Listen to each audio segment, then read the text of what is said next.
Assalamualaikum warahmatullahi wabarakatuh. My name is Muhammad Haziq Hafizuddin, matrix number SD24028, and this is my presentation, Iterative and Recursion. So first of all, what is recursion?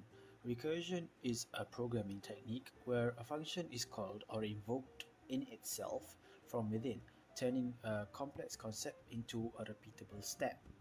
Meaning that recursion is when the function is called within itself.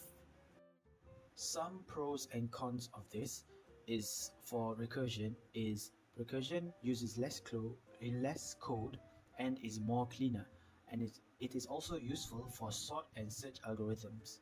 However, there are some disadvantages, which are it uses more memory and it is also slower. And now for our example, we will use this example, which is turning walking into steps.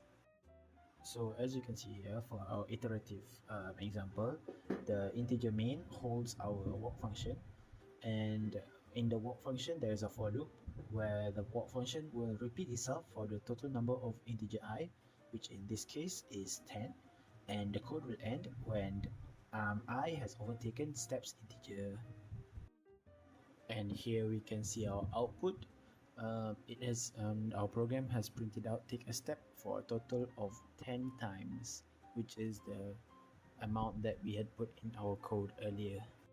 And now we look at our recursive function, where which is still the same for integer main. It still calls the walk function, but this time in the walk function, the walk function will call upon itself. So instead of it using a loop, it will use an if statement, and the function achieves repetition by calling its own name from within its own body. As you can see there, every time the function calls itself, it passes a smaller value to ensure progress is made, which is given by the walks bracket steps minus 1. And at the end, the process stops when the steps variable is no longer greater than 0. This anchor condition prevents the code from running forever.